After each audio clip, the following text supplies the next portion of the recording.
these thoughts see the light of day. Please don't run away. Wherever you are, feeling out of place, think I'd rather stay. I wanna stay for a while. I wanna move your way. No, the roof might cave in. All of these snakes in the wild. I'm about to lose my brain. Tell me who gon' save me. And if I place my bets on you tonight, don't let me down, I won't survive. You gave me a preview, and now I can never leave you. 777 broken wings, give me better luck. I need many things, rip the hell out of these Benjamins. Staring in the eyes of a beast, probably venomous. Why she give it up to me, you're so generous. Yeah, we seen the fangs, but that don't threaten us. True reptilian, I know a plethora. While you were counting sheep, I saw it measure up overnight. Spending time with somebody I don't know. I wanna stay for a while. I wanna move your way. No, the roof might cave in. All of these snakes in the wild. I'm about to lose my brain. Tell me who gon' save me. One look can illuminate me. More fire, how you doing lately? They can try to tear you down, but nobody dares. Don't know where I reside. Bit by these fangs, and now I'm tagging along. Even give me feedback, singing to these songs. You're the only reason that's where I belong. I wanna stay for a while. I wanna move your way. No, the roof might cave in. All of these snakes in the wild. I'm about to lose my brain. Tell me who gon' save me. I've never let these thoughts be the light of day.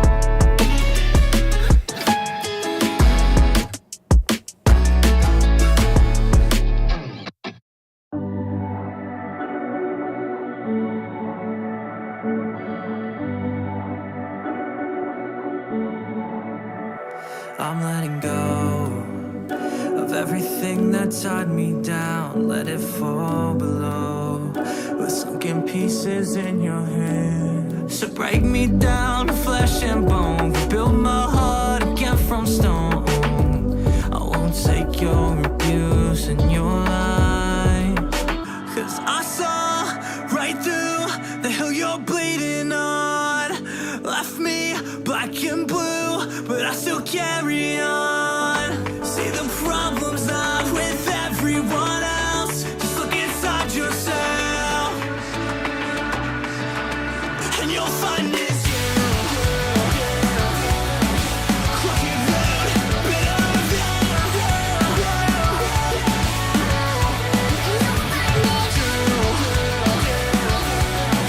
Crooked road, bit of you. You'll find it's you.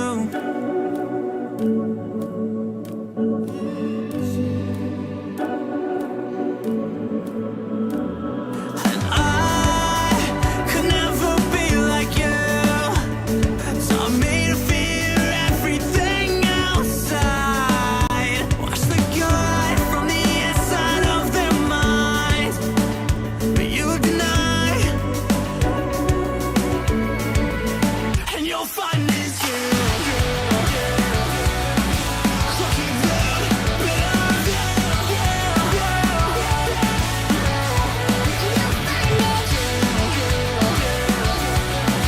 Crooked road, bit of you.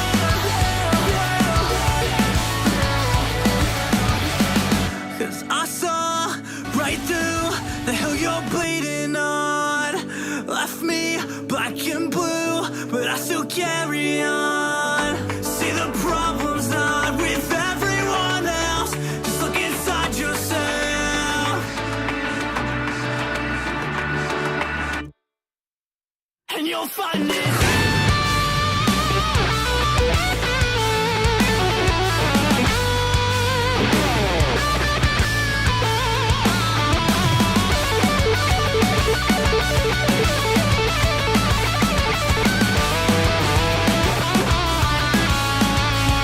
And you'll find it. Crooked road, bit of you.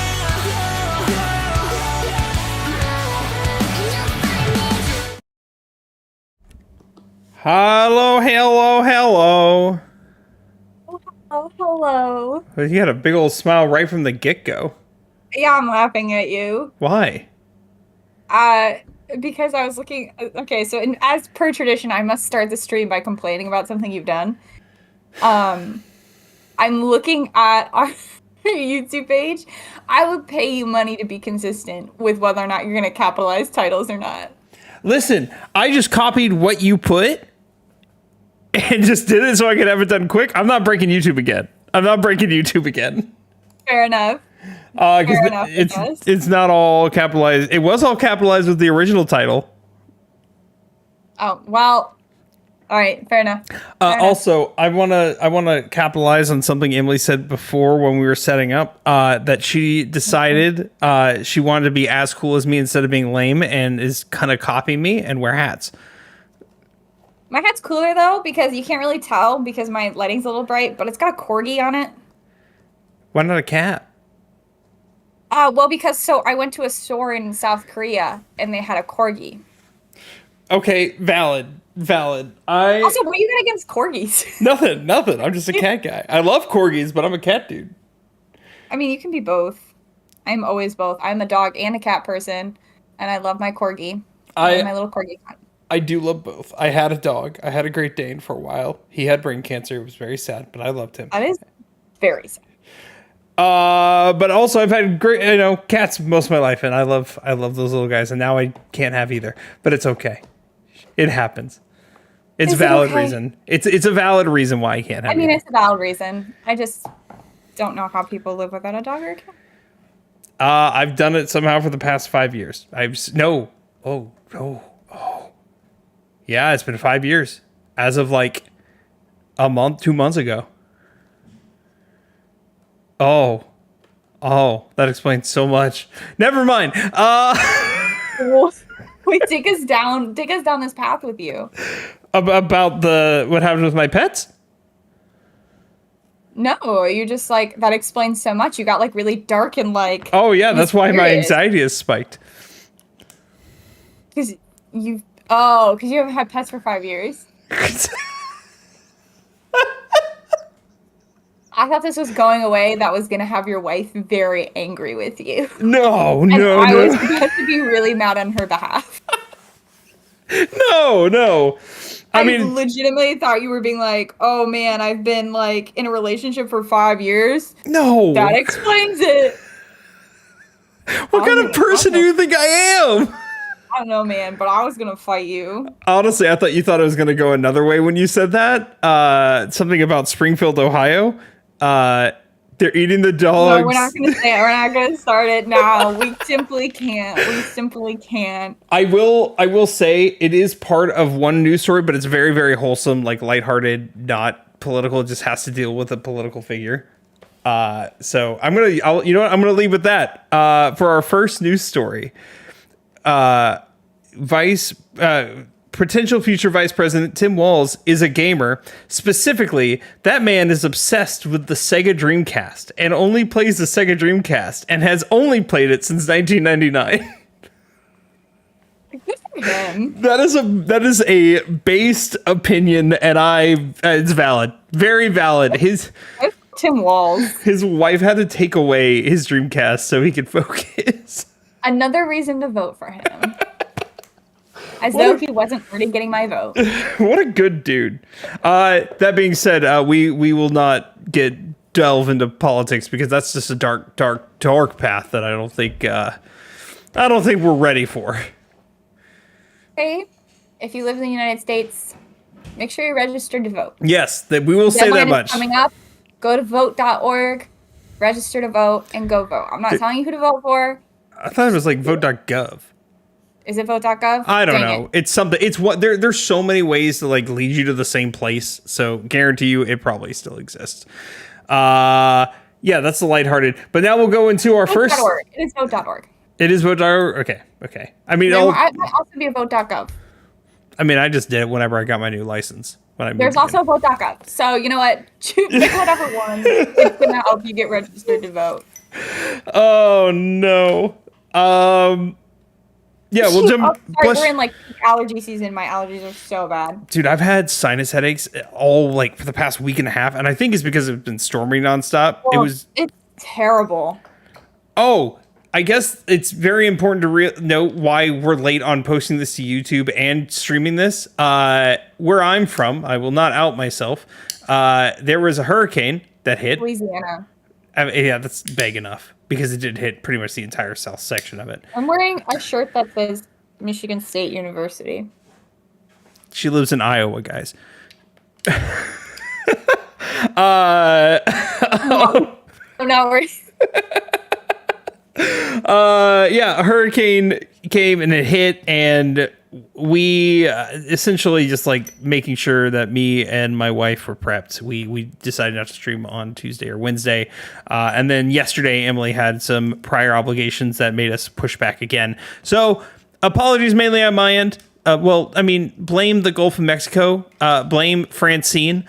DW was always right about Francine and Arthur. She's a no good menace. And this proves it. That was this hurricane's name was Francine. It was Francine. I'm never up on it. I'm never up on the fun hurricane names, except for when it was Emily. They're always like one. I feel like they're almost all female names because They are. It's the point. Well, I know the big one before Katrina was Andrew, and that's a boy's name. That was 1992. Hurricane Andrew hit. Oh, I thought they were supposed to be all female names. No, because we've had Hurricane Andrew before. Unless you want to name your daughter Andrew. I mean, I guess I'm not judging. I don't know. Katrina hit. Right after that, Rita hit. Ida hit a few years ago. Francine hit this year. Though we also got hit by Isaac back in like 2013. Yeah. I don't know how but they didn't start using male names until 1978. Prior, it was all female names. This feels sexist. It kind of does. I'm not gonna lie. I do know. Along with the like naming all ships after women, but women weren't like allowed on pirate ships. Yeah. I know how they do hurricanes. Like they have a cycle of each letter, and then like the first hurricane hit is Hurricane A, then you have Hurricane B. So we got to F. The fact that we're at F and it's this late in the season is actually means we didn't have that much disturbances, which is usually that's pretty good thing. We have another thing brewing in the Atlantic right now, but because it's already a tropical storm, most likely it's going to cycle like become a fish storm and go north and not even matter. A fish storm? Yeah, fish storm meaning it's just going to go into the Atlantic and fizzle out in the Atlantic Ocean and not do anything. Not hit anybody. I've never heard that phrase before. Yeah, it's just called a fish storm. It's going to devastate millions of fishes' homes, aka it's going to do absolutely nothing. Oh, interesting. The more you know. I need that sound now on my board. Dun, dun, dun, dun. Cool. I'm gonna kind of out you. You went right back to Star Wars Outlaws. I saw. I sure did. I beat Astrobot, Platinum Astrobot, and then I said, well, that was that, and then I closed it out and immediately reopened Star Wars Outlaws. I saw that because I was like, you told me you beat. Well, we'll get into like the secret after, but you told me you beat that thing, and then I was on PSN profiles because I check it like weekly, and I'm like, I haven't checked Emily's in a while, and I saw that you platinum it, and then I said top of your list, Star Wars Outlaw, last trophy was Star Wars Outlaw. I'm like, yep. Yeah, I got a couple of trophies in Star Wars Outlaws last night. I'm still like working my way through it. I do, I like really like if you watched my review was that last week? That was last week. It was over a week ago now, but. If you watch our review from last week, you'll find out I really love Star Wars, and I kind of binged through a lot of it for review purposes, but now that I'm done with the review, I am still playing through it. I'm still working through it. I need to put an asterisk on this. She really loves Star Wars Outlaws, not just Star Wars. She's barely seen any Star Wars. I shouldn't say that. I actually don't love Star Wars. I'm about to say, I'm like... I love Star Wars Outlaws. Oh, no. Oh yeah, that's what I'm playing right now. I've mostly been playing Astrobot for the last week in order to prepare with this review we're doing today, but I have hopped back to Star Wars. I played Dreamlight Valley for like a minute, but guys, I'm on a Dreamlight break. I purchased Astrobot on Friday, same as most other people, and it was platinum by Monday morning. If that tells you anything. But we'll get to that review later. I did start, and this game's been on my shelf. I ordered this on Amazon when I first got my PS5, just because I was trying to build out my library. There wasn't much out, and there was this game called Spirit of the North, which is done by a very small indie company. It's not an indie game because the publisher is a massive publisher, but it was a game developed by two people, just two dudes out of North Carolina. It's a little messy. You can tell that it just two people developed it, but they did a good job. Their main goal of their studio is not to make games. It's made to make assets for other game studios, but they wanted to like create this to show off this is what we can do and what we can create for you. And I think they did a pretty good job for like a 4-hour game, or an 8-hour platinum, which I need to go continue to finish. It's not bad. It was enjoyable. I can forgive a lot when it's coming from a studio of like two people made in a certain amount of time. I know there's a lot of like indie horror games where they'll be like, oh, I made this for a game jam, so I made it in under 24 hours and I made it all by myself. And you're like, okay, you know what? Then I know exactly what. And you're like paying $2 for it. So unless it's like a $70 game or like even a $50 game, I can forgive a lot when I'm like, two dudes out of North Carolina made this. Good for you. I think the biggest bug I encountered, this is when I was streaming it earlier this week. Sorry. Was for some reason I get to one area there, like in specific sections your controller is supposed to vibrate when you approach something. Well, it did the vibrate thing on like chapter 5 or chapter 3, but for some reason it didn't stop and it just vibrated the entire way through until I reset the game. That would drive me nuts. It did. Two dudes out of North Carolina, man. It was very funny. It was definitely a weird glitch for the PS5 version, but It's all right. I'm going to go back to the Forspoken after this, right before Echoes of Wisdom comes out on the 26th. Consider this. Go to a different game that's Star Wars Outlaws. I'm not paying $70 for Star Wars Outlaws. You just give me your copy when I come visit you in a few months. You know, like, and two people. When I get a physical copy, two people have already put a claim on it. Yeah, but I'm more important. So you just told me you're not gonna play it properly. So no. I didn't say that. I said I'm not paying $70 for it. Huge difference. Well, I have a friend who the moment I put it in her hands is going to eat it up. I know that for a fact. I know this friend so well. I know when I put this in her hands, she's gonna eat it up. Fair enough. Valid. But yeah, I probably won't buy a physical edition for a while because I did just spend the money to get the digital. I wish I just bought a physical. But quite honestly, when it came out, I was seeing a lot of like the down reviews. People were down on it, so I was like, whatever. So I just bought the digital, and then, well, who knew it would be one of my favorite games of the year? Still should have won physical. Still should have won. You would have had an easier time finding that though than you did finding Astrobot, which that still shocks me that you had such a hard time finding Astrobot. Yeah, it was sold out pretty much everywhere. So what are you playing right now? Oh, you just told us. Yeah. We just went over that. I will say this. I have no hot takes this week. I just had a hot take a minute ago that I thought of. No, I have one. You know what? I'll say this and I'll let you do yours while you're remembering it. An indie game should have more wiggle room for Game of the Year than they currently do. I don't feel like enough indie games get nominated for Game of the Year, and we need more indie games nominated for Game of the Year. I agree. Celeste should have been nominated for Game of the Year, and not just Games for Impact. Thank you. My hot take of the week. I don't think this is really a hot take because I can't even really have an opinion on this because I haven't played the game yet. I'm actually not that pumped for Echoes of Wisdom. I agree to an extent. Like, I'm excited it's a new Zelda game, but at the same time, I'm not as excited as I was for Astrobot. I'm not as excited as I am for Mario Party. I'm super into the concept it's pitching of like cloning echoes and using other things to fight for you. I don't know if I'm going to be a big fan of like the art style personally, and like just quite frankly, the last few Nintendo games I've played have been really not great in terms of story, other than, of course, the remake for A Thousand Year Door. So I'm a little nervous of what Nintendo's going to offer story-wise. So I don't know. This is going to be your first step into 2D Zelda, technically, too. I know it's technically in 3D, but it's considered 2D because it's top-down Zelda. It's not like turn your camera 3D aspect.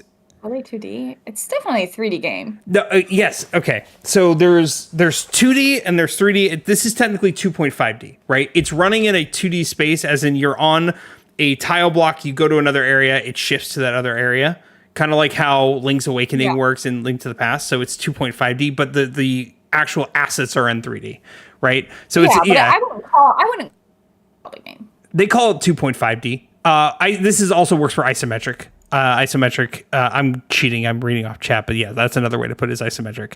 The original Zelda games, with the exception of Zelda of the Adventures of Link, the Legend of Zelda 2: Link's Adventure, or whatever it's called, that's the only one that's like weird the way they did it. But the other 2D Zelda games are pretty much in isometrics. Same with Four Swords Adventure, Link to the Past, original Legend of Zelda. I enjoy them. And if it's going to be anything like Link's Awakening, I know I'm going to enjoy it, but still, it's not going to like hype me up. I'm not going to be like, oh my goodness, I'm so stoked for this. I'm going to play it. I know I'm going to like it, but I'm not going to like be super stoked into it. I think it really depends. I'm like really unsure of what it's going to offer. And if it does bring a really good story to the table, I think I could really be here for it. But I'm like, we're entering, I mean, this is the next big game release on our docket. And we're coming from, for me personally, I know this was not a case for everyone, coming off of Star Wars Outlaws, which for me had a phenomenal story, and I'm still enjoying the story. I'm not done with it yet. Astro Bot, which we'll talk about more, while platformer, I think was really emotional at points. She called me. We'll talk about that later. Quite frankly. So, like, like I mentioned in my Star Wars review, if you watched that from last week, it had been such a long time since I had played a single-player story game that had such a good story that I was really intrigued with it again. And so I've been really excited to be back on that path with playing stories that have, like, or games that have really good story impact for me. And so I think I'm nervous to go back to Zelda and be let down again looking at Tears of the Kingdom story. And Mario Odyssey, and so I'm nervous that it's not going to bring me anything good, so we'll see. Yes, you're cheating now too. Listen, I gotta appreciate the hat comment. I love my little corgi hat. Listen, adorable. We talked about this before too. This is the second hat gang comment we've gotten today, so we'll take it. We gotta respect the hats, man. I gotta start buying. I have a few hats, but like this is my favorite, my little corgi. I would pull all my hats, but they're all on a thing, and that would take effort. But I have like 12 or 13 dad hats. Yeah, I compete with you. That's like asking you to compete with the number of sweaters I own. It's just not reasonable. Yeah, that's not gonna happen. So that's not. I'll let you be the king of that. But I thought I could rep tonight. First, we already talked about our first news story. Tim Walz is a big Dreamcast guy. Love that for him. Valid as hell. What do you even play on the Dreamcast? Sonic Adventure 2, Jet Set Radio. Okay. I love that for him. I don't know what he plays, but like I know he's been in every single one of those games like 30 times and it's like constantly like goes between two because there's no other games for them. The thing you have to know about the Dreamcast only was on store shelves for 2 years before that was like Sega's like, we're done. Like I mean, that's what I mean, right? Like, there's nothing for it. So you just know, like, if this is what he's in love with and is only playing the Dreamcast, that he's just cycling through, like, the two games repeatedly over and over. He's playing Jet Set Radio nonstop. He's got to be a Jet Set Radio guy. I don't even know what that is. Think like Tony Hawk, but very flashy. All right. Like, with, like, objectives. The second massive news story, Sony announced on Tuesday their PlayStation 5 Pro, which is $700. $700 does not come with a disc drive. Now it can take a disc drive, but you have to buy that separately for $50 to $100. It doesn't come with a stand. And it doesn't come with a stand, though it says it doesn't need it.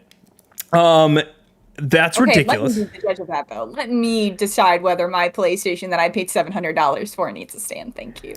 I agree. 1,000% agree. I think this is the biggest like like L Sony has taken about this. So when you got your PS5, at least when I got mine, because I got mine relatively early, on the box. Yeah, you got yours first. Yeah, they had on the box they had an 8K symbol, meaning it can play up to 8K resolution. Though you probably don't want to because it was going to be weak. They started taking that off the box because no games natively supported it, and they really never pushed for it. And most people don't have an 8K TV. And now they're saying, well, this console can finally do 8K. It's like, okay, so you were lying to us on the base model PS5? You're a liar?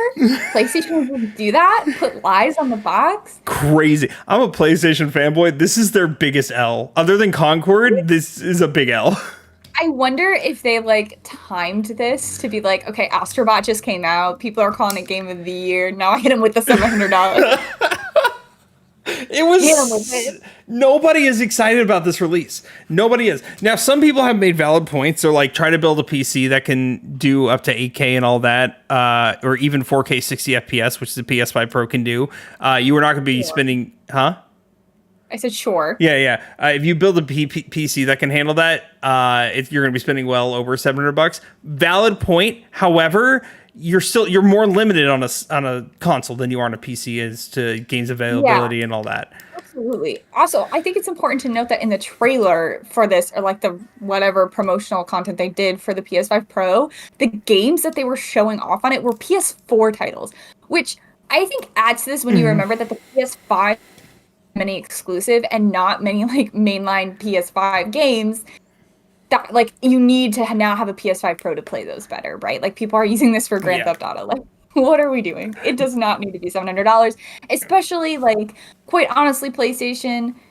My PlayStation 5. Well, I would say it's working just fine. It's had its moment in the last week or so, but it's probably coming out next year. And probably in like 3 years, you're going to release the PS6. So why would I do that? Yeah, they know it's for a niche market. They're not going to make many of them. And the big thing to note is essentially like, here's the big thing with Sony, and this is what happened with the PS4. When the PS4 launched, it didn't have. I remember like around this time when the PS4 Pro launched, that's when all the big releases happened. That's when you got Horizon. That's when you got God of War 2018. That's when you got Spider-Man, etc. Yeah. I think Sony's doing that not on purpose, but again, where like next year and on is when we're going to see those massive Sony releases in succession all at once, which is it's a little late. Where Nintendo just goes right out the gate. They're like, oh, you want Zelda? Bam. You want Mario? Got him. And then at the end, it kind of is like tapering off. Hey, Nintendo, where's my Animal Crossing game? Where's my next Animal Crossing game? I'm about to say, like, we're asking for Animal Crossing. Time is ticking. For those of you who aren't aware, I told Nintendo on my birthday, July 19th, that I needed to have Wind Waker for Switch in my hands by the end of the year. Okay, so we're okay, hold on, let me check. Hold on 1 second. How many days till July 19? She said end of the year, not until her next birthday. 309 days. Granted, we might be getting another direct later this month for the announcement of whatever the successor is. That's what's in the rumor mill. I told them they have 1 year for this. No, you told them till the end of the year, so they have less time. I don't think that's what I said. I thought you said end of the year. Hold on. I might have just said that now. I don't remember what I posted. What did I post? If I don't have Wind Waker for Switch in my hands by 29. Oh, okay. Valid. By my next birthday. I forgot you're a baby. They have 309 days to deliver this to me, or it's on site. Next time I go to Japan, which will hopefully be next year, we're gonna have words, very strong, very vocal words. That means they're very behind for me, because I'm going on 32 in a few months. God help me. Oh, you're so elderly. I am. I'm an old man. I'm so young and spry over here. Shut the. Nope. Holding it in. Young, fresh. Cool. Last big news. My back doesn't hurt all the time. My neck is good. That is a problem. Actually, it's been my head. I've had a headache like nonstop for like 2 weeks because of the hurricane and the pressure, and I want to die. I'm gonna die. I'm very sorry. Do you want me to get Allison to like slip something into your drink and so you can just like go to That's sleep? called drugging, and we do not condone that here. Hold on. You just say you wanted to die repeatedly. I don't know what to, okay. Let's talk about the game. No, we got one more news story. Okay, we're almost halfway through this podcast and we haven't talked about I know. Annapurna, big, relative sized game studio, creators of Stray, The Outer Wilds, couple other things that did very, very well.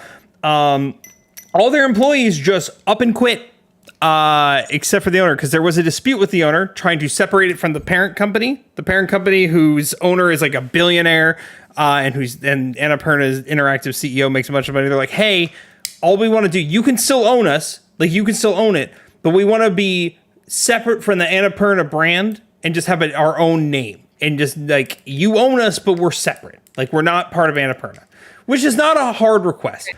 And other companies that successfully did that, Toys for Bob, which was under Activision Blizzard, did separate from Microsoft after the acquisition with the same request. Like, pretty much like, hey, you still get some of the money, but we're our own thing now. That's all these employees wanted. Something fell through. And after it officially fell through, there's a massive argument with the owner, and they're pretty much like, all right, you lose everybody. There is not a single person left. Accountants, developers, artists, they're all gone. And that is huge. Stray, it's a rough year for like people in the games industry in terms of like layoffs and acquisitions. Like, fuck that. I'm proud of them. Good for them. Yep, same. Stray was my game of the year 2022. And I know people love The Outer Wilds, even though I've never touched it. I know The Outer Wilds is very, very popular.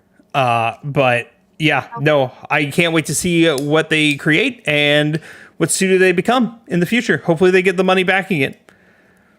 That's it for that story.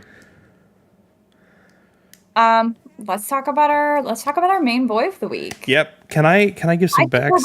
I think we're both a little in love, but I think you probably more than me. Yeah, I got to give some little backstory of why this was a very special release for me. Yeah, do it. Talking about how old I am. I grew up in the PS2 era. My first at-home console that I ever owned was a PlayStation 2. With that, I got games such as Jak and Daxter. I got Sly Cooper. Obviously, I got Kingdom Hearts, but that's not part of this conversation. But did you have American Idol? No, I didn't. Like some of those real gamers? Get out. Or were you a fake fan? Did you sing I'm a Genie in a Bottle to Simon Cowell on your PS2? If not, then I wouldn't say you're a true gamer. Why did you hire me for this then? I don't know, man.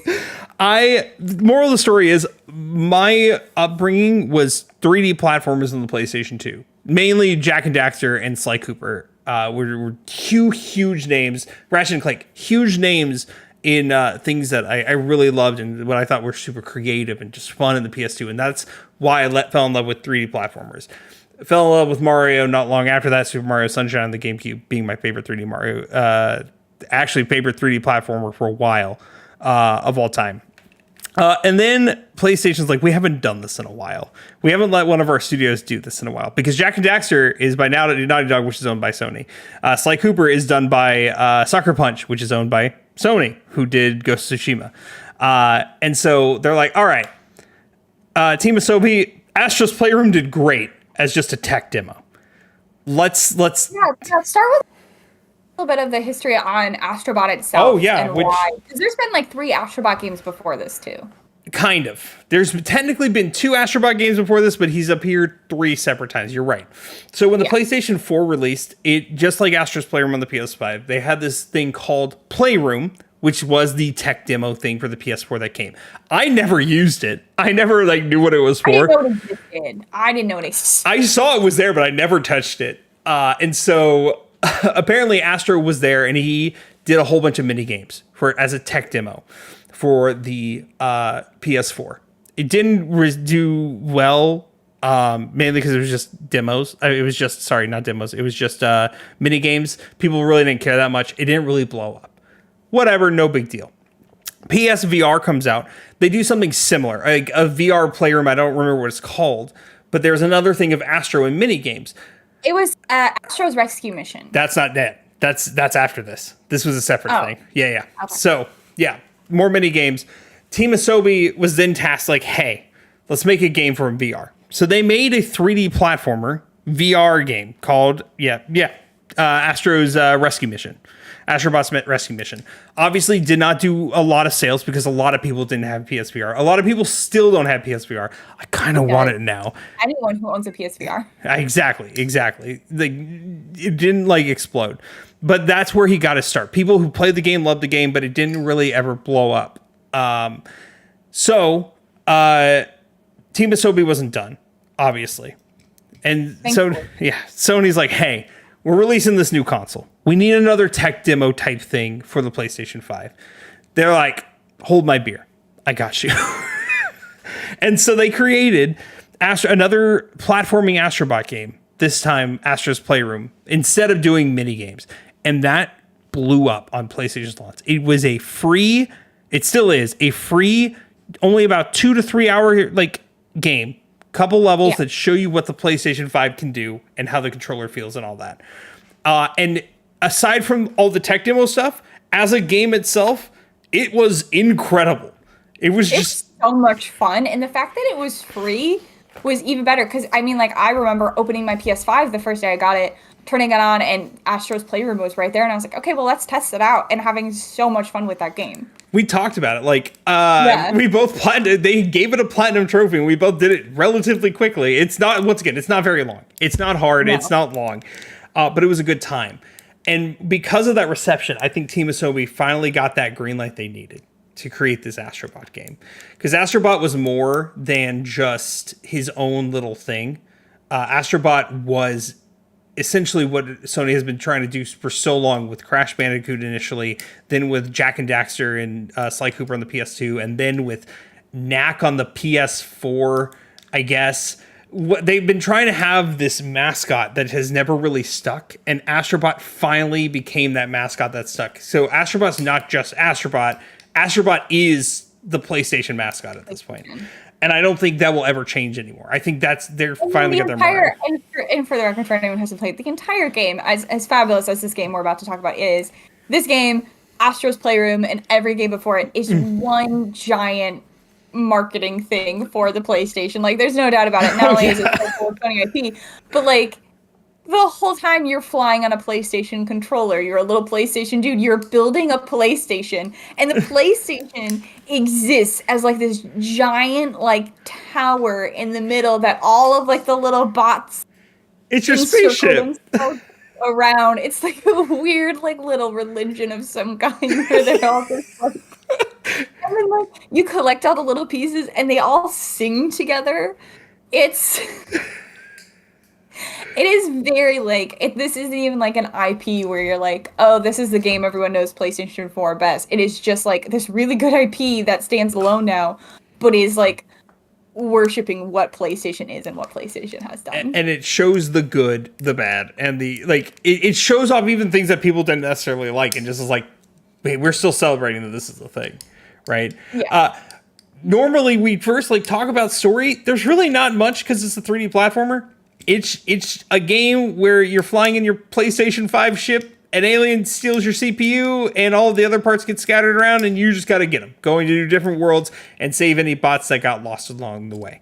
Yeah, so there's 300 bots in the game, and the main goal of the game is, yes, to complete the worlds, but also save the bots. I would equate the bots to, if we're talking a Mario, where we would equate the bots to a star. Yeah. Or if we're talking Odyssey, a moonstone, whatever. And each of the bots, there's a handful of generic bots that just look like Astrobot kind of. But several of the bots that you'll save throughout the game are based off of and inspired by PlayStation IP. And just third-party games that really made it on PlayStation that got their break on. So there's Leon S. Kennedy and Claire and Jill and Chris from Resident Evil. There's Ghost from Ghost of Tsushima. There's the Detroit Become Human guy. There's 10 characters from Uncharted, God of War, Lara Croft, Yakuza, bunch of David Cage games.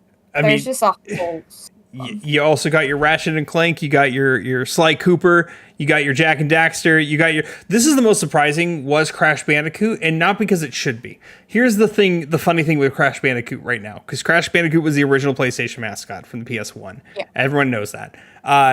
He was owned by Activision. Activision is owned by Microsoft now. Microsoft owns Crash Bandicoot. And pry him out of our dead thing. Essentially, I watched an interview on this. They actually went to every studio that owns the IPs and asked if they can use the characters. Okay. And so, like, yeah, Activision's like, okay, we understand the history here. Pay us a tiny bit, whatever. You can use him, and I get that. Like, I don't know if they even asked to say you can pay for this. I don't even know if that was a thing.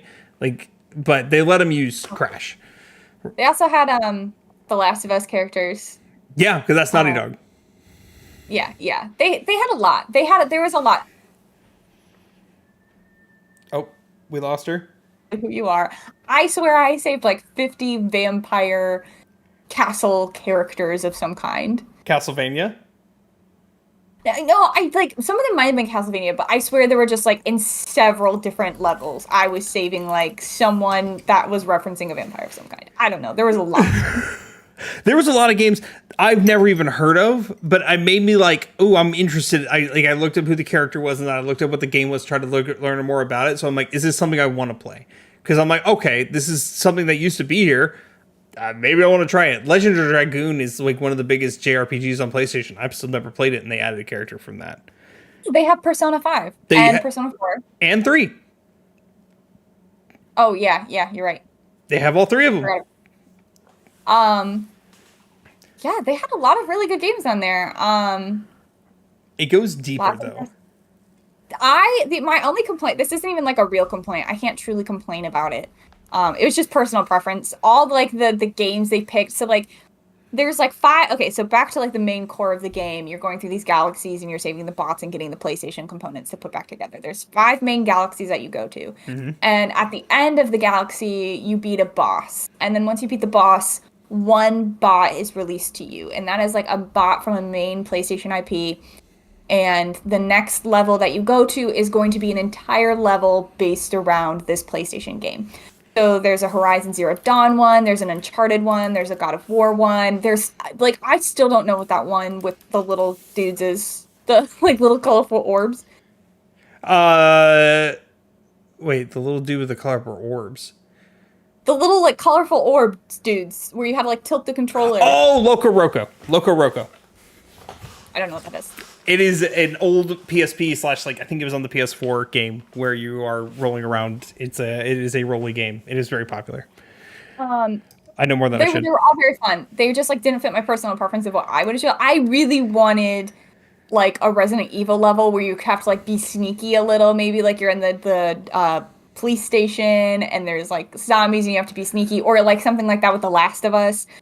I thought that would have been pretty fun, but so that's just preference. What I realized this today when this was not even looking things up, was just thinking about it. Each of the worlds was one of the 5 major Sony branches. So first one was Ape Escape. I don't remember who owns them. I think that's just Sony Interactive. Then you had the second one, which was the second one God of War? It was God of War was the second one. And that's Sony Santa Monica. Then you had Uncharted after that. Uncharted. That was third. Third one was Uncharted, which is Naughty Dog. Fourth, Loco Roco. I don't remember who owns them. Fifth was Horizon. Oh yeah, Horizon, which is Guerrilla. They picked all their like major studios and just like said, you each get one. This is what I liked about how they did specifically Naughty Dogs, which is The Last of Us and Uncharted and Jack and Daxter. I didn't see a lot of The Last of Us in their level, but specifically it was an Uncharted level. But one of the trophies was to find 3 eggs in that level. Those 3 eggs are precursor orbs from which are the coins in Jack and Daxter. And that was like called back to that. And as soon as I saw it, I'm like, I know exactly what that is. Like they didn't just like hide things based off what the world you're in. They really like thought out like what else has the studio done and how can we expand on it? There are so many hidden Easter eggs around and so many things for you to find and really think about. that are really, really cool. The God of War level, apparently ravens are a big thing in God of War. I wouldn't know, I haven't played it, but that's a big thing, and they had you find all 7 ravens in God of War. I think that's just like a Norse mythology thing. It might be. Ravens? It might have, which makes sense because the new God of Wars are Norse mythology.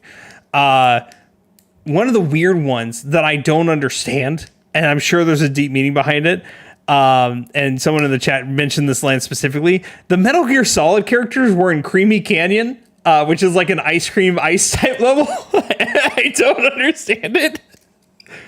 Finally understand what this comment in chat means. You like commented on. I could not fathom. I literally thought It's the second level. I literally thought gibberish was being spoken. I was like, this must be some like brother language that I just simply can't translate or comprehend. I showed him the I'll have to trailer. ask about it later. I don't get it. And now it makes sense. Oh no. It makes so much more sense now. Creamy mean. Why is he saying creamy and then canyon? Could not fathom it. So thank you for connecting those two dots for me. Could not comprehend. Other than Easter eggs, there were 2 other types of collectibles. There were puzzle pieces that once you completed a puzzle, you got a new thing in your hub world, which this is the first 3D platformer that has like had a real hub world in so long for me. The last one I can remember is Mario Galaxy. Wait, remember one of my biggest complaints of Mario not having a freaking hub world? Because it doesn't. Mario Odyssey does not have a hub world. And it's why it's such a bad game. It's not a bad game, but whatever. Now, like every time you finish those, something builds in your hub world. There's different areas in your hub worlds too, where you can discover things there, which is really cool. Like depending on how many bots you've gotten. And in the interview I watched, Mario Odyssey should have had it so you could unlock things. In like the ship should have been larger. Oh, you should have agreed. been able to find Toadette and then like have Toadette be in your ship, and then Toadette can help you be like, oh, we saw this person on this island. You should go check that out. We can't talk about Mario Odyssey. we already did that review weeks ago. You had your chance. Because everything about this platformer, because I will be one of the first people to look at you and say I'm not someone who enjoys a platformer. Can confirm. I love this platformer. This is probably my favorite platformer I've ever played. And literally like you said, like maybe 5-10 minutes ago, we can't really talk about story because there's not really a story here. And that's true, but why did I find myself crying at calling me crying specifically? Yeah, it was like 1 a.m. for me, and I finished the game and was like crying, and I called Blake up and I was like, what is happening? She said, say psych. We're not going to say why unless you haven't finished it, but she said, say psych right now. And I had to say, wait. I'm like, sit and think about it, right? Because there truly is no more story to this game than there is to a Mario Odyssey or, any other platform. So why did this have such a pull with me that I cried at the end of it? And I realized it's because, and there's probably other elements at play, just for the fact that I enjoyed the game in comparison to Mario Odyssey, where I just didn't enjoy it. Like, you're not going to be as invested in it. But I think there's something truly to be said here that instead of collecting something like moonstones or stars, which have no kind of impact on you whatsoever, you're collecting PlayStation IP and like games and characters from games that you have loved and cherished. The Last of Us characters, the Resident Evil characters, even the David Cage characters from Beyond Two Souls, Detroit Become Human. All those characters that you love and enjoy, and you get them their little, like, you can go to the gacha machine and get them their little thing that they interact with. So for, like, example, Connor from Detroit Become Human, you get, like, a little fish tank, and he can put the fish back in the fish tank like he does in the game. And they're supposed to be, like, these sentient beings, so you go through this whole game saving them and collecting them and building this kind of world for them and putting all this effort into finding every single one of them, right? Because you're so invested that all the little buddies have to come back to the ship and get back on the PlayStation 5. And then at the end of it, and this is where we're heading into spoiler territory, so if you don't want spoilers, turn it off so you hear nothing unless you don't care. Okay. It's a spoiler review, man. You fight the main boss, and you're being pulled away by the main boss, and this is something that you can do throughout the game in the hub world. You can call the astrobots the little bots that you've saved to like build towers for you to climb, and etc. to like help you get more items and whatnot. All of the little bots build a tower to like reach out to Astrobot to try to save him. And that's so much more impactful because you're like, I have put so much energy and effort over the last however many days to save all of you, and now you're trying to save him back. And that is so, and it's like PlayStation and games that you love, these characters that you love outside of Astrobot, who you've now saved inside of Astrobot, trying to save you back, and that is has so much more of an emotional pull than being like, I'm Mario, and I'm here to stop Peach from marrying Bowser again. I got the soup. Don't worry. It goes deeper than that, though. Like, you got to think about the level itself. The whole level is these PlayStation IP riding on PlayStation 2s and PlayStation Vitas and PSPs and PS3s and PS1s. They're like showing like, this is what we were on, and we're helping out. And like, it was a big. The ending was incredible. It's a effort to like that, like you mentioned, it's all the old PlayStation consoles, it's the old controllers, it's all the bots that you've saved all coming together to go out and do this, and that just has so much more of a pull than I think any Mario platformer has made, other than the end scene in Mario Galaxy where all the Lumas sacrifice themselves. Yeah, that has more of an emotional pull than like I think anything Nintendo has done in a long time. And we'll talk about that more next week, but like it was really refreshing to have a platformer that actually made me have some emotions about it. Now we have a few more things to cover, at least that I have on my docket about what this thing provided. First and foremost, they also the last collectible were secret exits. Not every single level had one. 2 levels per world had one, so you have about 10 secret exits, which created more secret worlds. And this is not a new concept. This has been a thing since Super Mario World, back on the SNES. But the creator himself, because I watched this rapid fire question thing with him, is like, what gave you your inspiration? And it was Super Mario Galaxy. And you can tell, like, after I heard that and I thought about it, I'm like, yeah, this is very similar to Super Mario Galaxy, but better than Super Mario Galaxy in like every single way. On par. I mean, like, I still love Super Mario Galaxy, and that is, up until now, before Astrobot, Super Mario Galaxy has been my pinnacle. We lost her. We lost her to the void. We lost her to the galaxy. Is she gone? I think I cut out there. Wait. Yep, you're back. What was the last thing you heard me say? Super Mario Galaxy was the pinnacle blank. Oh yeah, Super Mario Galaxy was like my pinnacle game for this is a platformer with a good story and a good like game system that I really enjoyed. Yeah, and you could tell the comparisons. The final level. Well, I guess I should bring this up. There are challenge levels, just like in a Mario game. Like, you have your normal levels. They created challenge levels that are no checkpoint, one-time sprints through that take a lot of effort. And that's not a new concept. Mario's been doing it forever, but they feel so much more fun and more impactful. They do. And there were a couple I did where I got them first try, and I felt so good. Like, they were even the final one. The fire one took me over an hour to do. It took me over an hour to complete, but even afterwards, I never like. Normally, if I take something takes me that long to do, I'll get frustrated and I'll have to step away. I never felt that way with these like challenge levels. I kept like, I'm still having fun. I'm getting frustrated, but I'm having fun, if that makes sense. Yeah, I think I felt that way also. I was starting to maybe get a little more frustrated than you, but also I'm just not as good at platformers to begin with, so I was having a harder time with them. And I was getting a little turned, but I also knew that I appreciated that those levels existed and that like challenge existed. Yeah. But that not every level was like that. Because I think that's like watching you play like Mario Maker and things like that, where you have to do like the perfect run every single time to like beat the level. Or I'm like, no, that does not appeal to me in the slightest.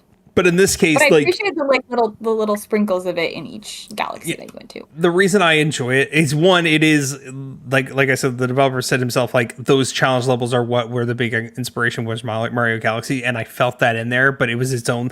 There's a difference between inspiration copy paste and inspiration as in we're going to do something similar but our own way, which is what Astrobot is. So you could see the Mario Galaxy, but you could also see it its own thing. And the thing that felt so nice about them is what, like, each of those single sprints broke up into different sections, and like it took you a while to get past one section, but once you did it, you always got past and you could start practicing the next section. That final gauntlet, it took me so long just to get past the bird that puts his head down. Like, it took me so long just to figure that part out. That's like a timing thing. I know. For sure. You gotta wait for those dudes to go. It has to be. There's a patience element. There's a quick time event type element. It's fast moving, but at the same time, once you do it, you feel so satisfied. Like, I just did this thing. Yeah. And I loved it. Now, here's the big thing. It's already been pretty much hinted at that Team Asobi will be releasing free DLC with new challenge levels and new modes and new bots to find in the next year. So we're not done with Astrobot. I do have two things to say about Astrobot. Yeah. One is a complaint. I think this was my only real complaint I had with the game. And I told you, we talked about this, but I wanted to bring it up. You mentioned the portals you could find that would create lost levels and extra levels that you could go to. Those were very frustrating for me, not the levels themselves, but you found the portals inside of a level already, and then you either had to beat the level and then redo the level and go back to where the portal was, or you could take the portal instantly, and then you'd have to come back to the same level you found the portal at and start from the beginning and do it all over again. And I wish that had just been, you could have both. I wish you could have found the portal and then it would be like, congratulations, you found this world. And it opened up the world in the Lost Galaxy and you could go there at any point in time. You didn't have to be sent there right away. Luckily there were two levels specifically. I remember that they put them after you got everything, those secrets were at the end. I think that was good. It didn't bother me as much because the ones that weren't at the end, I actually ended up finding after I beat the level and beat the other galaxies. And I was like, oh, I just have to go back for that lost level. That's probably why it didn't bother me as much. And because I played Super Mario World so many times on the SNES. A lot of times where I would find them halfway through a world and then I would be like, well, it felt like it ruined by flow, right? When you're starting a world and you're going through it really well and you're keeping track of all the bots and the puzzle pieces you're getting and you're like, I've gotten all of them so far, we're doing great. And you find you're like, oh man, do I jump in the portal? Or do I keep going? Okay, I guess I gotta remember where it is and then come back for it later. I don't know. It feels like it just kind of ruined my flow for me, but that's not a huge complaint. It was just my one little complaint. You said you had two things to say. My second one, it's not a complaint, but I feel like we started something and now I want to continue it. I would just like to add that this is yet another game that allows for more flexible space travel than Starfield. We need a list. We have a list right now. We have Kingdom Hearts. It allows more space travel than all three Kingdom Hearts, actually, more space travel than Starfield. Star Wars Outlaws, No Man's Sky, obviously, Astrobot. That's 6 games that allow more space travel than the game about space travel. That's all I could think of while I was traveling from planet to planet, and then you have when you click on a planet, you actually do a fly into the planet, and as you're landing on that world, you can move the controller around and pick up items and hit enemies as you crash land essentially. And so every time I did that, I was like, man, can't even do this in Starfield. That reminds me, and this is the last 2 points I have, because I have no cons. And then we'll give our official rating. One, the bosses were all sick. There was not a boss I disliked. I enjoyed all those boss fights. There were a couple bosses I wasn't a huge fan of, but that was just personal preference.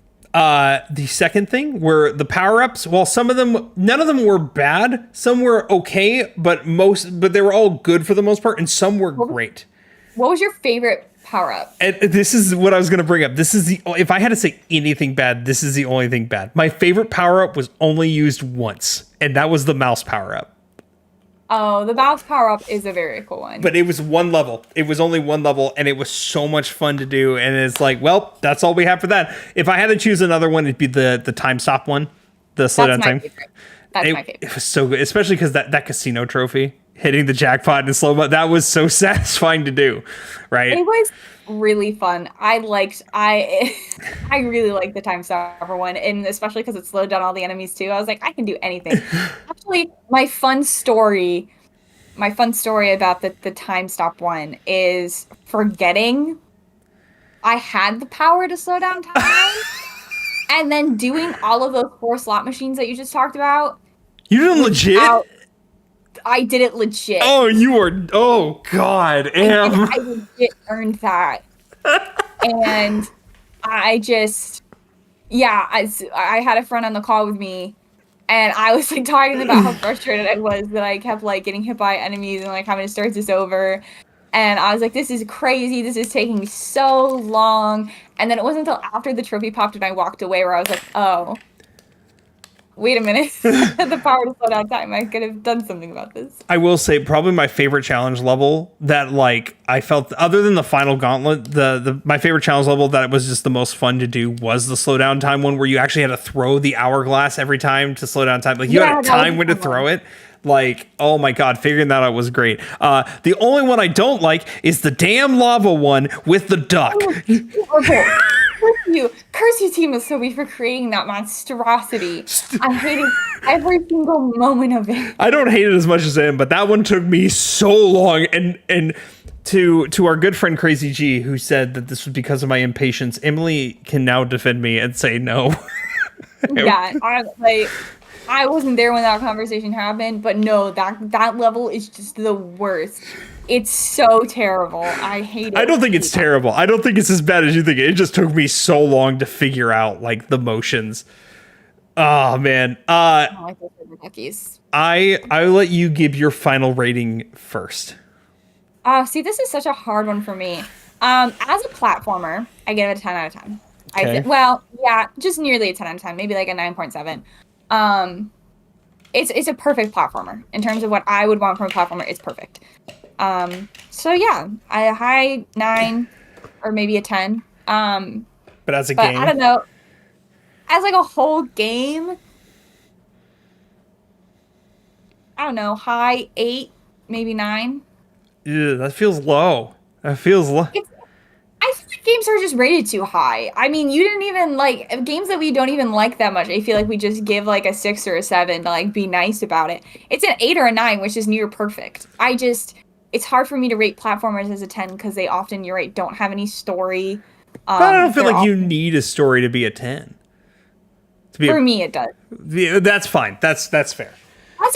As a platformer, as a game that it is perfectly polished. It is the perfect platformer. It's a 10 out of 10 game. The team did incredible. In terms of like Emily's favorite games of all time, it's not going in a 10 in like the 10s because it didn't make me feel enough. I didn't have enough of a story. But that's just like I like to have a story with my game. This is going to come as no surprise to anybody. This game has dethroned one of my games in my top 5s. It has dethroned. It is at least, I don't know what's placement in the top 5 yet, but it has knocked BioShock Infinite out of my top 5 and moved to the number 6 spot. Which that game is a deep story. This is a 10 out of 10 for me. For me, this was the perfect game that shows, yes, story is fun and can be good, but you don't need it all the time. Some games just don't need it. This is one of those games that just really didn't need it because the way they handled it. And I mean deep story. Not all games need a story. I agree with that one. Yeah. Like Princess Peach Showtime didn't have a story. It didn't need it. But I prefer games that do have a story. Yeah, and that's fair, and that's valid. That's valid. For me, at least, it is now my all-time favorite 3D platformer, and that might be the recency bias, but now I'm thinking about my one right under it is Super Mario Sunshine, and I know that game is broken in many ways. Honestly, and like I'm kind of in a salty place with Nintendo at the moment. We talked about that. I don't think their stories have been very good. I think they've kind of just recently been resting on their laurels and not putting all the effort they can or should be putting into games. Especially when it comes to the Mario. I remember when we were talking about Mario Wonder and you were telling me why it deserves Game of the Year.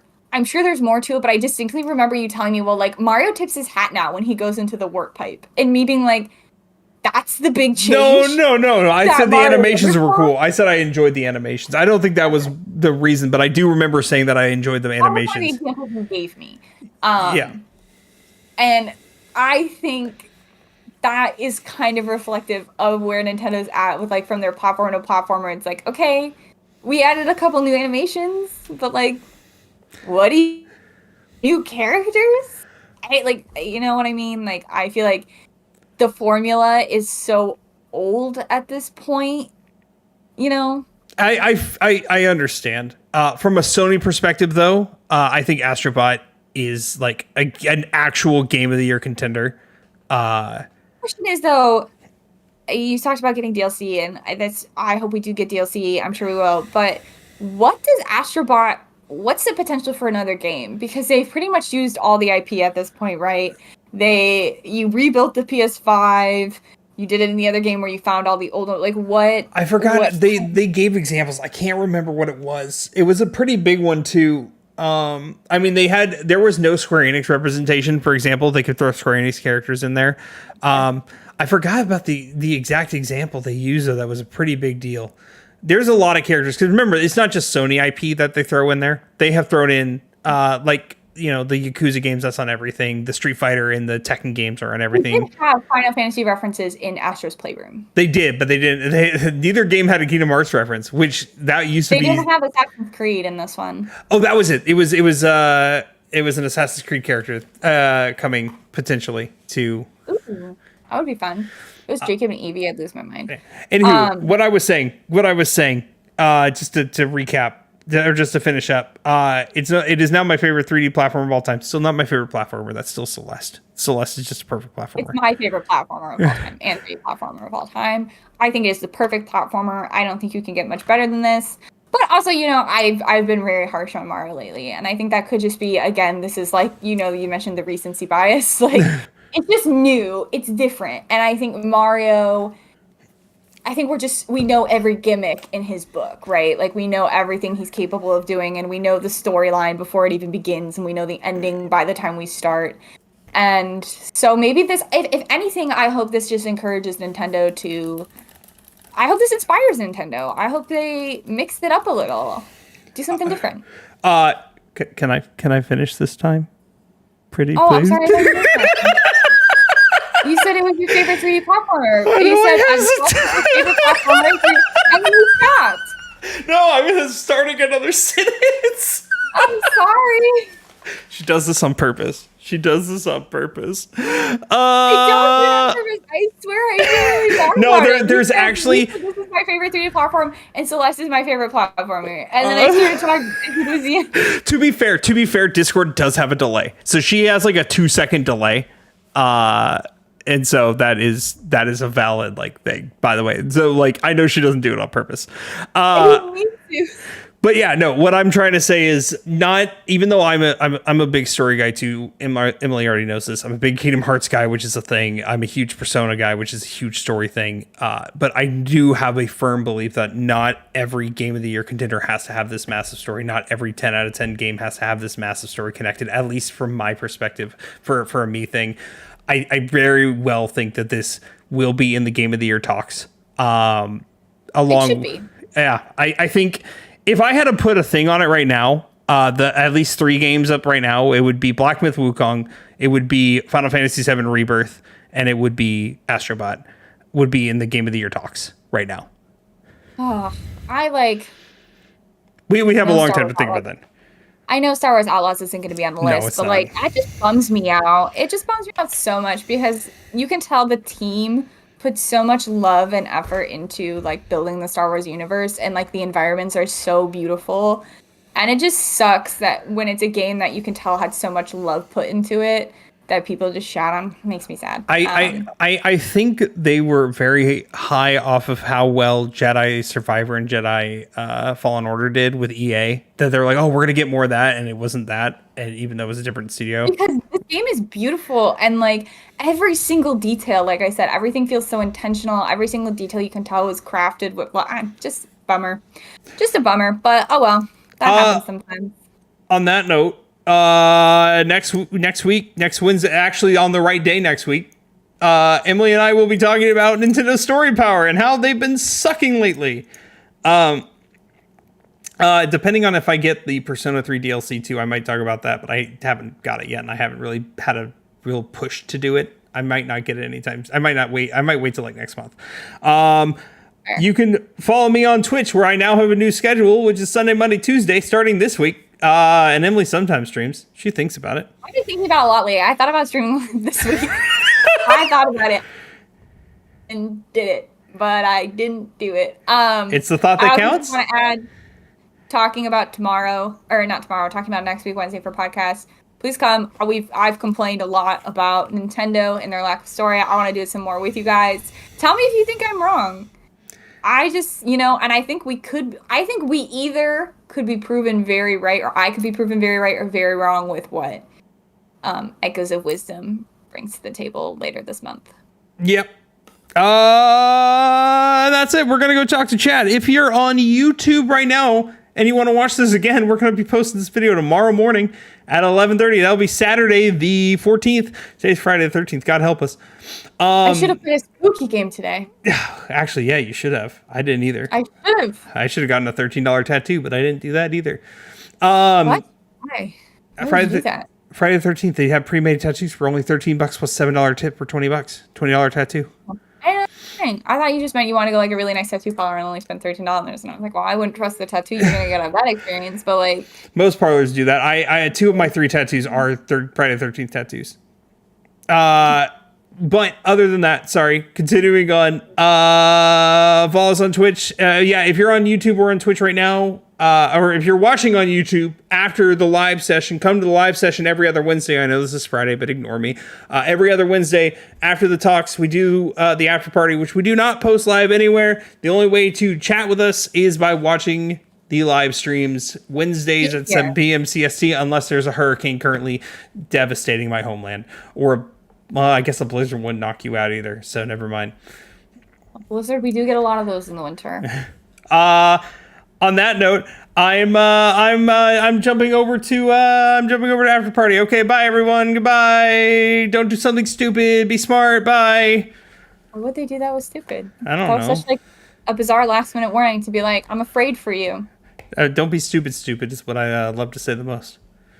Friends. Okay, so I need to say one thing. This is one thing. Whenever you said your review, and I said I feel like that's a little low. G said this is N's rating 2, though. To be fair, I'm like I didn't mean it to be like I was saying she was invalid. Like that was I don't think you thought that was the intention either. No, here's my thing, and maybe this is me being too critical of like games in general. I think there has become a trend now where bad game is now like 6, and like okay game is like 7 or 8. That's not a new trend. Is 9 or 10, and I don't like it. We're skipping numbers 1 through 4, and it's making like where you rate a game 8 or 9 seem kind of iffy. And I think Astrobot is the perfect platformer. It's like if I put it on like, if you could imagine like a horizontal like 1, 2, 3, 4, 5, 6, 7, 8, 9, 10, it would probably be on the line separating 9 from 10, because I think that's valid. So 9.5. The best platform I've ever played, but I don't think it'd be in my top like best games of all time, simply because those are usually reserved for story games. I want to bring back 1 through 4. If a game sucks, I want to be able to give it a 1, 2, 3, or 4. Here's our without problem. Being like, I'm gonna make the devs cry about it. Here's our problem, though, is that all the games we play are games that we at least somewhat wanted to play, and when we played them, they weren't, even the ones that weren't bad, weren't necessarily good, they weren't bad either. Like Princess Peach's Showtime, it was above average, it was a 6, it just wasn't like great. So I think we do the scale right, and I don't think that's a new trend. I've seen people do that forever.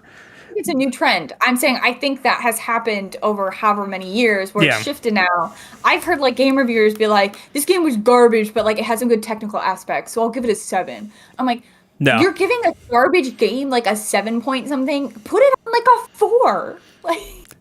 Like I feel like my scale is, at least for me, I think my scale so far has been pretty, because I do feel like Princess Peach's Showtime was a 6 point. I think I said 6.8. And I do think Starfield was like a 7.2. which I still feel. And I still feel Astrobot's a 10. That game, oh my god, I've not felt that good about a platformer in so long. I don't know if I've ever felt that good about a platformer. That's just not your style, which is valid. Thanks for joining us from work. I had no idea what Buckling was saying. Oh, what yeah. Is Taz? Huh? What is Taz Wanted was it was a Looney Tunes game. There were 2 Looney Tunes games that we played. Taz Wanted, and I can't remember the name of the other one. But it was just this goofy little game where you're Taz the Tasmanian Devil. It was a 3D platformer where you're just causing havoc. It was on all consoles. It was fun. It was a good time. I literally could not stop thinking about the Adventure Zone. And I was like, I simply know he's not talking about the Adventure Zone. What's I the know Adventure Zone? It's the My Brother and Me Oh. D&D podcast Yeah. that they do. It's yeah. Got it. I could not, and it's shortened to TAZ, which is what I'm used to seeing. So I was very confused. But this looks fun. This looks cute. It was a long time ago. The other one was a Wile E. Coyote game. Or no, was it a sheep herder? Something sheep herder. Oh my Herder. Oh my god. Blaine would know. He's not here, but sheep Looney Tunes sheep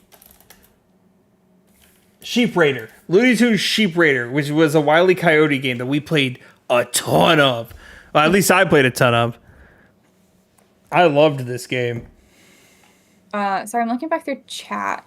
You're fine. Gee, you're so right about the stand costing extra. It reminds me of like, remember when iPhones used to come with headphones and a charger, and then they said, "Joke for something you were." I don't want to buy viewers. Yeah, can you block because I can't do it through Restream? I don't think. Oh, I can.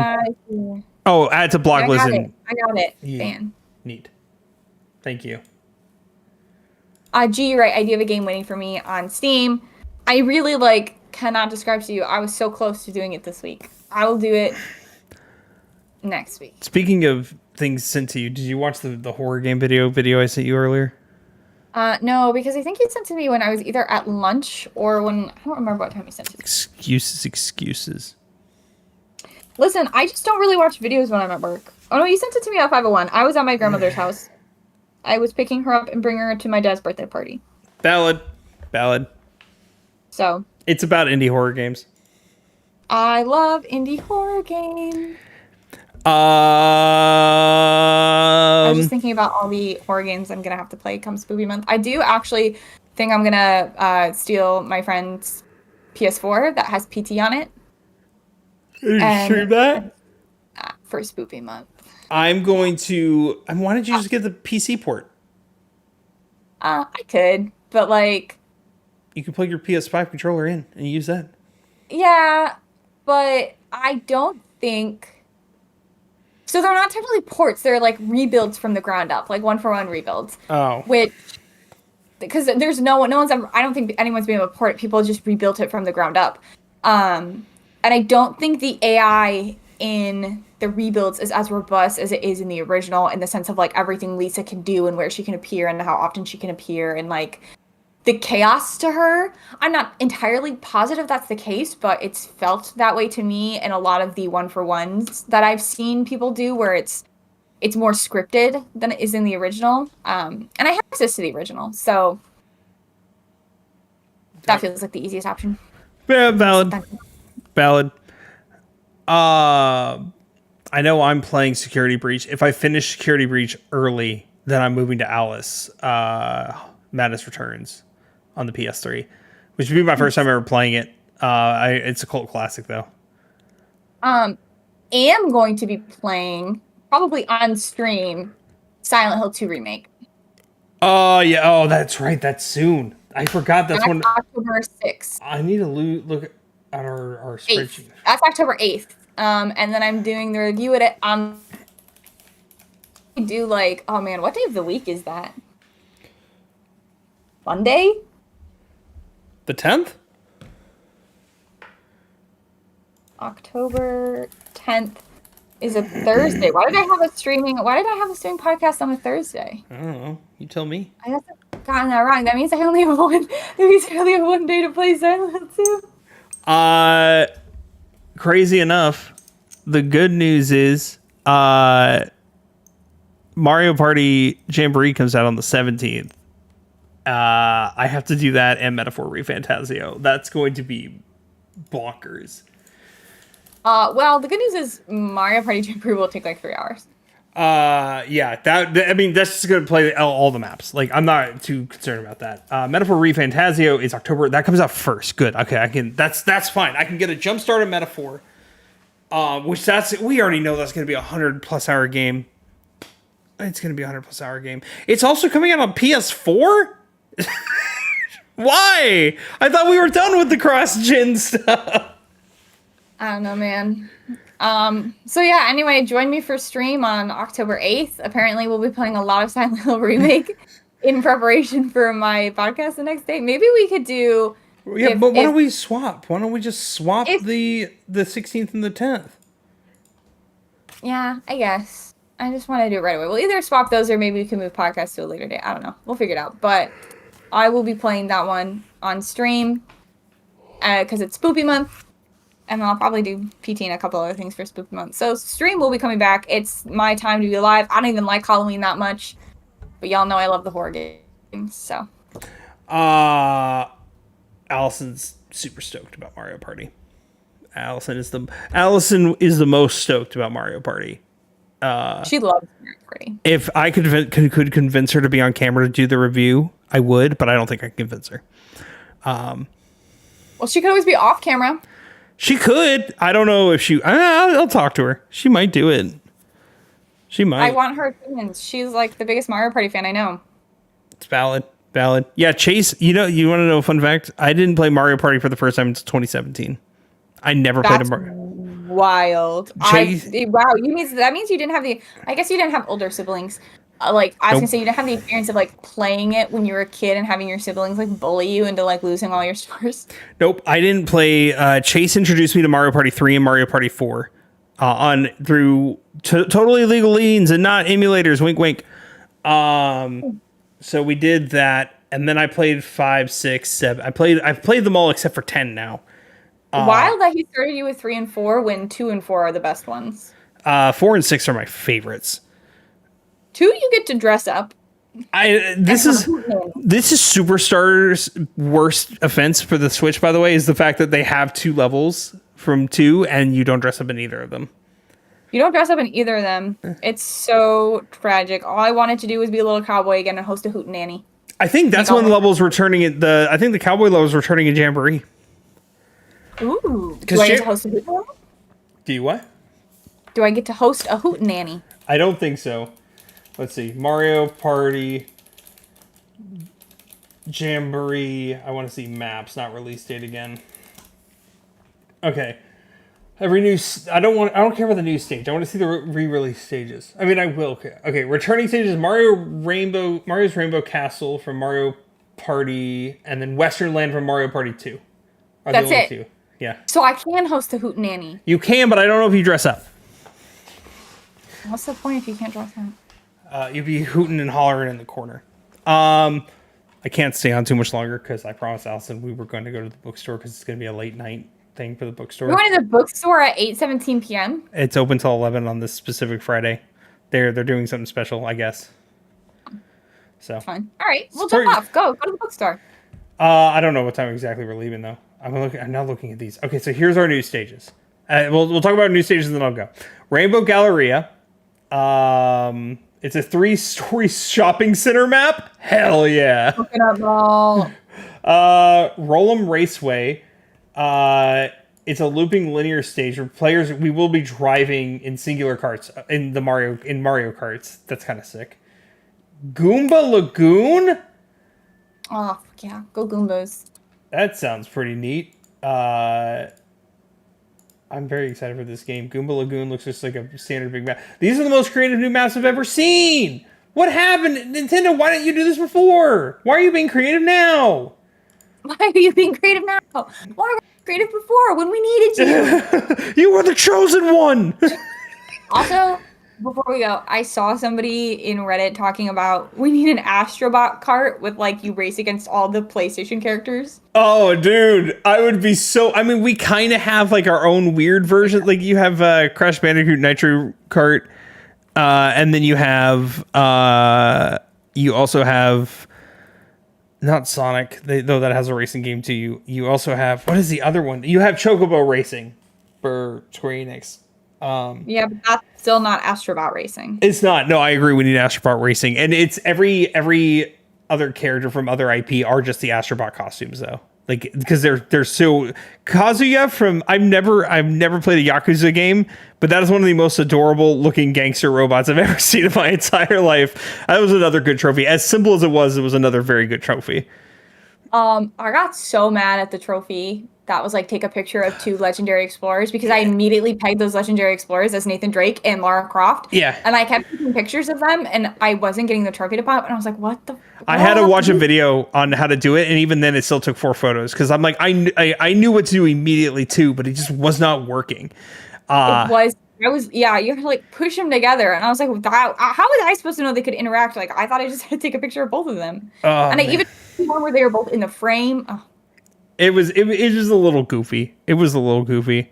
I do love the fact that I did, even though it was kind of weird. I did appreciate at least the Street Fighter trophy for just having them both hit you. That was at least really, really cool concept. I kind of went. The God of War one was actually very funny. I enjoyed the God of War trophy. Making the ice one. One last thing I want to add. Yeah. I didn't talk about during the video because I don't think it was the game's fault. My PlayStation broke. Yeah. And I lost 5 hours of work, you guys. I was willing to go in and finish the plot and get her to where she was before and get her the platinum later. I literally stayed up so late that night beating the game. It was like 2 a.m. I was up till, which if you know me is very late because I'm an old lady who goes to bed early. And everything broke. And then when I restarted it, it was like, what do you mean? You have 240 bots. And I was like, no, I had 299 bots. And I was like, no, you got 240 bots. Go do it again. Have fun. Honestly, I want to play the game. Literally ready to cry. I want to play the game again. My brother has my copy right now, though. Blaine has my copy. He has one of my... Oh, I can't wait to hear what Blaine thinks about it. He has one of my controllers, and he has my copy of the game. So his controller, he's only had his PS5 for like 2-3 weeks. He bought it used. That controller's battery is fried. It's complete. It will not work unless you plug it into the system or have it plugged in. Sucks. Yeah, so he has to... he ordered a new battery. We're going to fix it when it comes in. Hey, what did he rate? What on a Blaine? If you hear on a scale of 1 to 10, what would he rate Black Myth Wukong? He only beat like the 3rd boss last night with us there. He told me like a month ago, if I don't beat this game in under 30 hours, I don't deserve to marry Charlie XCX. So wait, what? I feel like maybe he's lost out on that opportunity. It's so. Hey, once Brat Summer's over, what are we coming into? What's our fall gonna be? I'm curious. I think it's Brat Fall now. Well, wait. Fall starts on the 20. Yeah. Oh shoot. No, fall Fall's started like 3 weeks ago when I had my first pumpkin spice frappuccino. What else? Is there a teapot in here? Oh, she's laughing at me. Actually, while you're here, because we're an after party, you don't have to show your face, but do you want to review Mario Party Jamboree when it comes out, and you will just have your voice through? Perhaps. She said perhaps. That's not a no. Ooh. She left. Okay, that's my cue. That's my cue. All right. Goodbye, friends. Thank you so much for being here. Casey, thanks so much for listening while you work out. I hope your workout goes well. G, as always, thank you for being here. Blaine, thanks for hanging out. I don't know if this was the first time you've been here, but thank you. It didn't say first chat, so you must have been here before, but thanks for appreciating the hanging. He has. I'm gonna actually do something we haven't done before, and we probably should. I'm gonna raid us out. Ooh. Huh? Ooh, who are we raiding? Co-op 64, which is another they're a game friend group. They have a podcast, but it's not their thing. It's not their only thing. They're pretty big on TikTok. I reached out to them last year to try to co-op, but because they've blown up so much, they've done they're doing wonders. Like one of our friendos. because I'm trying to branch this out a little bit more. So hopefully maybe they recognize us at some point. Okay. Is that valid? That's valid. We'll do one of the friendos next time. Okay. Okay. On that note, we all love you. All right. Bye, everybody. Don't do drugs, but unless you want to, I'm not no narc. Bye.